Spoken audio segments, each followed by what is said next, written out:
WNBA did no favors for the Fever in setting up the 2024 schedule. Through the first 3 weeks, they've already had just a single day off between any of their 11 games. So it's hard to get any real work done when all you do is play, travel, repeat. But this past weekend, I'm just at the point where you accept it and don't retaliate. Just let them hit you, be what it is. Don't let it get inside your head and know it's coming. I think at this point, I know I'm going to take. Chennedy Carter believed she was safe. But according to insiders, WNBA owners have secretly compiled a list of people who should not sign, and if your name is on it, your future in the league is over. Silence, no press release, no official statement, just a door that silently closes and never opens again, is far more deadly than a suspension or a fine. The proof is already in front of you. Therefore, this isn't a conspiracy theory. After seeing this film, you'll question why no one made the connection sooner. Imagine this. Chicago Sky versus Indiana Fever. The clock is winding down. Diamond Shields abruptly drops her shoulder and collides with Caitlin Clark as she crosses the lane at full speed. Don't try to play the ball. They locked eyes.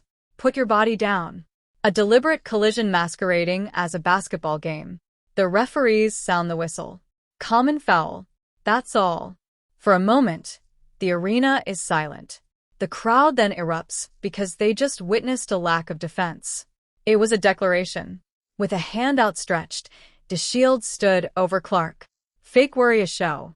Furthermore, nobody in that building was purchasing it. In a matter of hours, the replay became viral. Millions of eyes are repeatedly viewing the same 5 seconds. DeShields thought the commotion would go away when she returned to the bench, but something had already begun that she was powerless to stop. Because this is what she didn't comprehend at the time.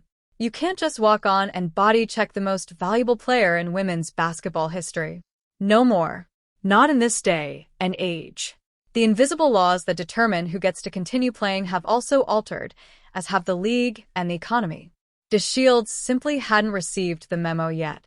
This is when it becomes both intriguing and scary. Fans were incensed as the track went viral. Questions were being asked by sponsors. The league's front office executives were chatting extremely quietly.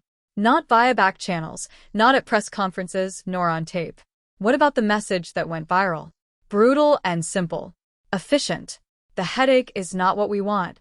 The list of things not to sign is written in that manner. There is no written record of it. Both an official message and a spreadsheet are absent. However, you have to ask yourself, what are the odds? When every team in a 12-team league loses a healthy, seasoned wing player who was once an all-star. The Chicago Sky cut DeShields. Okay, it does occur. Teams have to make difficult personnel choices. She was then signed by the New York Liberty. She never received significant minutes. Only garbage time. Then, it was gone once more. The Connecticut Sun came next.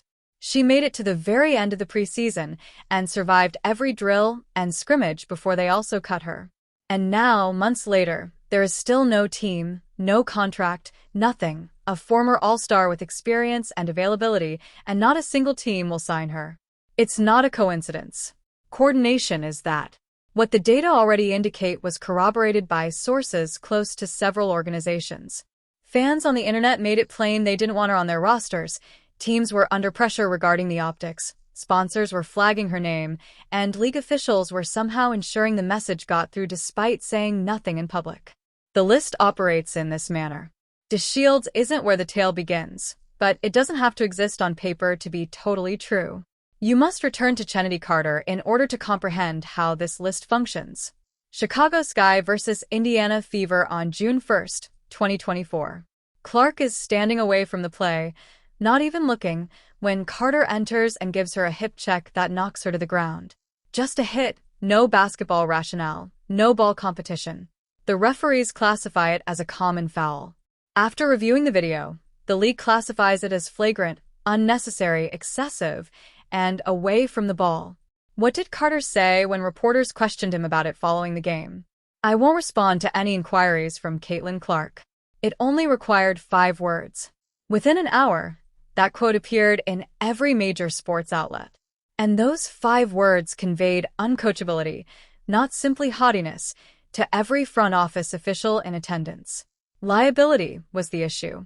The The player was not even willing to admit what she had done, much less make amends. Carter had a history of misbehavior. At this point, teams began to see a problem they didn't want to inherit instead of potential. After that, she never participated in another WNBA game. Every door in this league had quietly, effectively, and permanently closed, forcing her to pursue her career elsewhere. No press conference, no announcement. There was nothing except an endless silence. On the list, that is the first verified name. The do not sign list doesn't only apply to players, therefore this is where the tale gets more complicated. It seems to extend to broadcasting as well. Sheryl Swoopes is a Hall of Fame athlete with decades of reputation. A dependable voice in basketball media, she had established a reputable broadcasting career based on her achievements on the court. After that, she began criticizing Caitlin Clark in public. Repeatedly, she doubted Clark's NCAA scoring record. When the Indiana Fever were putting together one of the most dramatic turnarounds in WNBA history, Swoopes would talk extensively about the team's success while purposefully omitting Clark's name. She also promoted narratives that analysts had already refuted. Everyone watching could see that it was premeditated and not covert. On national television, Stephen A. Smith criticized her. Nancy Lieberman fact-checked her on-air statements in public. When a Hall of Famer disseminates misleading information about the biggest star in the sport, it not only reflects negatively on them but also on the platform as a whole, which is why the criticism grew from all sides. Before the 2025 season began, the Dallas Wings fired her from their broadcast team. She was then completely removed from all league broadcasting responsibilities by the WNBA. A Hall of Famer was abruptly taken off the broadcast schedule without any official justification or public comment. The list had expanded outside of the court, and all of a sudden it was difficult to ignore the trend. Media attacks, animosity off the court, and aggression on the court. All three groups faced the same repercussions: a message to everyone in attendance, career interruption, and silent removal. You have to put basketball aside and consider commercial survival in order to see why the WNBA is defending Clark so vigorously. Prior to Clark's arrival, the WNBA was struggling to stay relevant due to dwindling interest in some regions, slow growth, years of neglect by television networks, and sponsors with little stake in the league. Subsequently, Clark breaks 62 records during her debut season. With 337 assists, she establishes a single-season assist record. She records a triple-double twice, making her the only rookie in league history to do it. Every other player in the league is outsold by her jersey. Indiana Fever merchandise is being purchased by fans who have never attended a single WNBA game. The Fever's road games are generating larger crowds than the home clubs had all season.